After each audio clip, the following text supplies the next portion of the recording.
Hey everyone, today is going to be a great day in the garage. Before we start working, let's give a little rundown of the truck to all the new viewers who are just tuning in. The frame, the mounts, and 4-link suspension are all handmade using basically only a grinder, a plasma cutter, and a welder.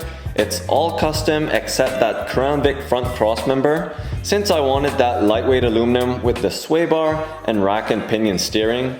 I also gave the truck a modern makeover with fender flares and a much more aggressive stance.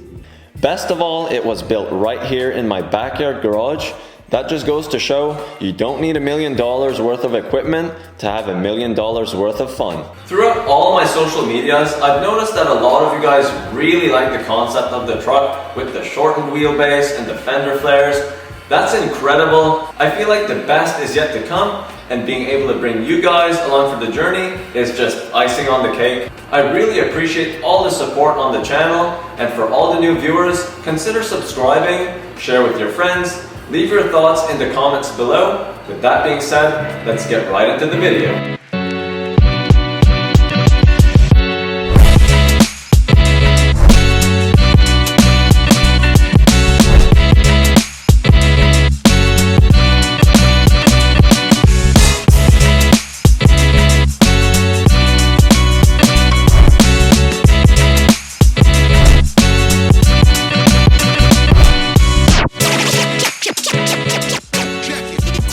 Today we've got lots of work to do.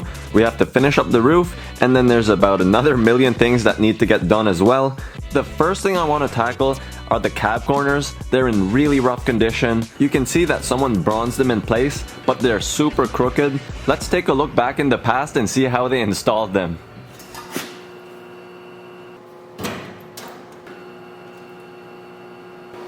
Hey, could you pass me the grinder? Oops.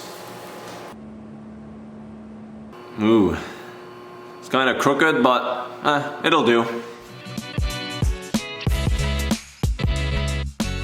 All jokes aside, the cab corners needed help, and my plan was to make a few relief cuts and use a hammer to straighten out the steel, but I actually just ended up cutting out a section to make it fit even better. On the driver's side, the cab corner wasn't only crooked in the back, it also didn't line up with the door. To fix that, I made another relief cut and used a body hammer to pound it to its proper shape.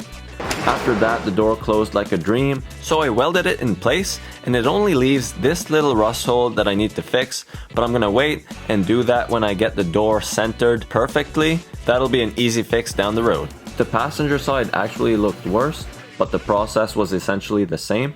There was quite a bit more rust holes, so I had to cut out a section of cab corner, and then I made a new piece. Once everything was said and done, it was a lot straighter and it looked 10 times better. Next up, I decided to delete the original gas filler location since I'll be making a fuel cell in the rear. As I've used plenty of times on the channel, I made a cardboard pattern, then it was just a matter of cutting it in metal and welding it in.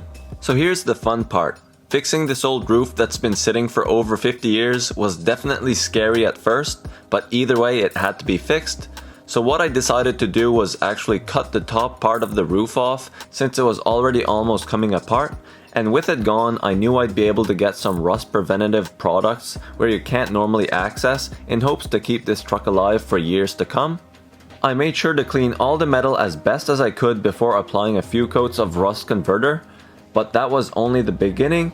The rust holes still had to go, and as always the only way to do that is to replace it with some new metal. I shaped a piece of metal that would replace the front corner of the roof, and it looked something along the lines of this. After that, it was just a matter of cutting out the old section and welding in the new one. And I also made another piece that extended out a bit further since the metal was pitted and very thin. After the patches were ready, I cleaned up the steel and applied some weldable primer on the edges where I needed to weld the roof back on. But before I started welding, I made sure to clean the rest of the metal and put a nice coat of primer everywhere. Something worth noting is that I actually didn't use tomato sauce as my can suggested. I just used some basic rust coat primer since I'll never see this part of the roof again. Having applied it with a brush, it actually looked pretty good, so I'm happy with the results and hopefully it lasts for a long time.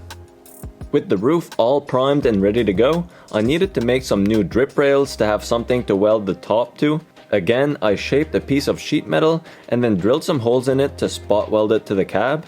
Once that was ready to go, the top could be welded back on. I'm welding the roof all the way around, even in the back where they weren't welded from the factory.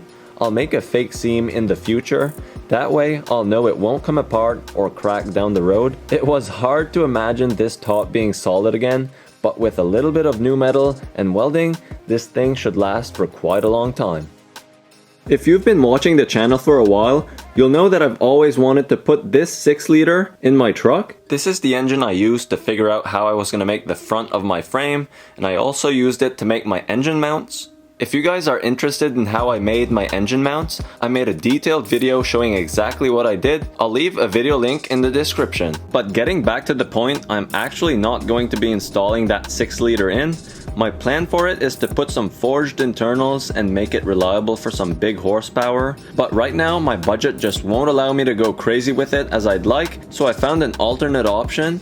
Another junkyard 6-liter. With this one, I'll strip it down and clean it top to bottom, but I'll leave the stock bottom end in to save me thousands of dollars, and I'll still be able to get some big horsepower out of it. I know a lot of you were wondering what I was planning on doing for the power plant, so that should answer some questions. So the cab is pretty much roughed out. I'm going to flip it over on its side to finish the rocker panels and cab corners since I can't access underneath, but that'll be in the next video. One thing I can already see coming is hundreds of comments of people saying, why didn't you just buy new cab corners? They're only like $10. First of all, buying new cab corners would probably have been the same amount of work to install because they likely wouldn't have fit. Reproduction parts normally aren't high quality or precision fit. Also, I can't be buying new parts for the entire truck. I'm 24 years old working a normal job to pay for all these parts. I'm not sponsored or paid to build this thing, and you guys seen what this truck looked like from the start. I would have had to buy every single piece if I didn't make them myself. Most importantly, when this truck is finished, I'll be able to look back and be proud of what I was able to accomplish, knowing that most of this truck was built with my own hands.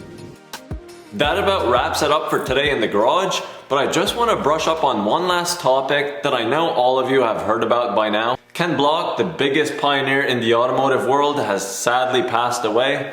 It's really unfortunate. This truck was clearly inspired by the Huni truck, and as the progress continues, you'll see just how much Ken Block had a big inspiration on this build. But to end it on a positive note, the truck looks better than ever. We made some good progress today. I have so many cool ideas for the future of this build.